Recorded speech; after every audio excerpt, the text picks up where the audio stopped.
Grabe emosyonal ang naging Game 5 Finals. Pisikalan pa rin. Sumakit na ang ulo ni Chot Reyes. Crucial Game 5 Finals bakbakang TNT kontra San Miguel Beermen. So, first quarter nga mga chong. Grabe agad yung ipinamalas ng TNT. 12 tuturan ang kanilang ipinamalas. Umuulan ng 3 sa Inares. 2 dyan, manggagaling dito kay Jordan Heading. Sasali na rin etong si Kelly Williams. Timeout ang San Miguel. 10-point lead para sa TNT. After ng timeout, rain ng batak, pull-up jumper, and 1 play naman kay Junmar Fajardo. Dala-dalawa na yung bumabantay sa kanya sa ilalim. Pero eto na naman yung opensa ng TNT. Rain ng batak to the basket. Sabay step back 3 ni Enciso. Namamagana sa 15 ang kalamangan ng TNT. Wala tautuwa, mangangalabaw na sa loob ng painted area. Pero mainit pa rin ang TNT. Another 3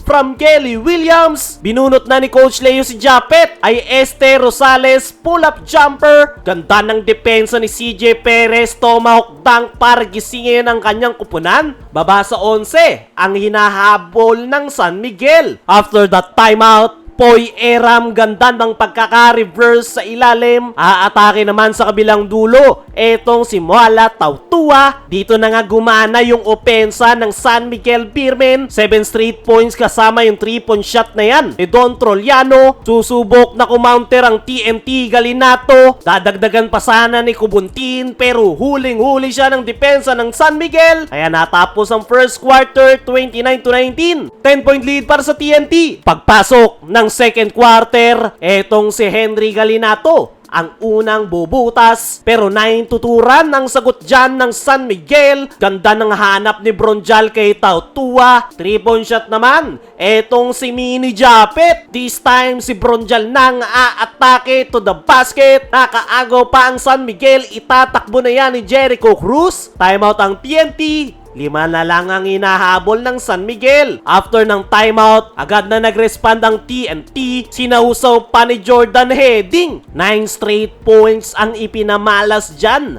ng TNT. Nakadampot pa etong si Kevin Ferrer. At mainit pa rin si Kelly Williams. Nagbaon na naman ng another 3. Sasagot lang ng isa ang San Miguel with Rondi Bronjal. Sa kabilang dulo, aatakihin lang siya ni Calvin Oftana. Timeout ang San Miguel. Balik sa double digit ang abante ng TNT. After ng timeout na yan, dyan na nagising yung opensa ng San Miguel. 3-point shot from Marcio Lassiter. Pinoy step from CJ Perez. Rodney Bronjal, grabe yung energy. Offensive rebound sabay hook shot. Walang plays ang San Miguel. Kanya-kanya na yung laro. Buti na lang, puro star players. Puro atake na yung kanilang ginawa. CJ Perez, Tipsy Du. Kumagat na rin yung kanilang depensa. Sablay yung tira na yan ni Tautua. Buti na lang nandyan si Junmar. Kaya natapos ang first half, 48-47. Isa na lang ang kalamangan ng TNT. Leading scorer si Heading with 10. Rodney Bronjal naman with 8 para sa SMB. Pagpasok ng third quarter, 7-2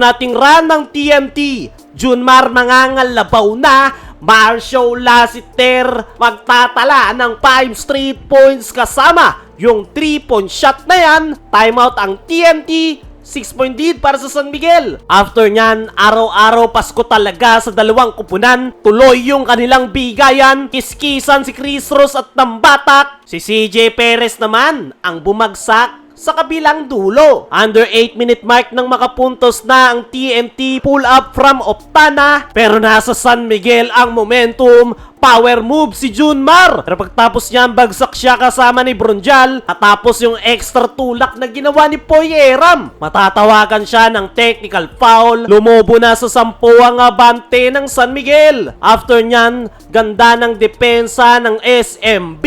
Capitalize dyan. Etong si Muala Tautua. Nice spin move, kumagat yung depensa. Galinato susubukang patayin yung opensa ng San Miguel Beermen and one play. Napatayo yung asawa ni Tautua matapos ibaon ni Chris Rosales ang kanyang mahabang 3-point shot. Galinatol na naman para sa TNT. Pero eto na si Muala Tautua, sasali na sa 3-point party. Dadagdagan pa nga yan ni Rodney Bronjal dahil sa kanyang sipag sa painted area. 2-point shot ang ibabaon netong si Gio Halalon, pero babawiin nga yan agad netong si Chris Rosales. After nyan, pumutok na naman yung galit ni Poy Eram matapos siyang matawagan ng foul kay Jericho Cruz. Dying seconds, di na pumapasok yung outside shots ng TNT kaya dadaanin na nila sa ilalim at natapos ang third quarter, 16-point lead para sa San Miguel Beermen. Pagpasok ng fourth and final quarter, nakaagaw ang San Miguel. Pinoy step ni Don Troliano. Ang kaso, 3-point shot ang isasagot dyan ni Calvin Oftana. Bagsak si Jericho Cruz, nagalit sa referee. Natawagan tuloy siya ng technical, kaya naman kinapitalize yan ng TNT. Rodney Bronjal, grabe yung pinapakitang hassle sa ilalim. 3-point shot naman ang isasagot ni Calvin Oftana, pero after nyan, natawagan ng technical si Brandon at assistant coach ng TNT. Sumakit na yung ulo ni Chot Reyes.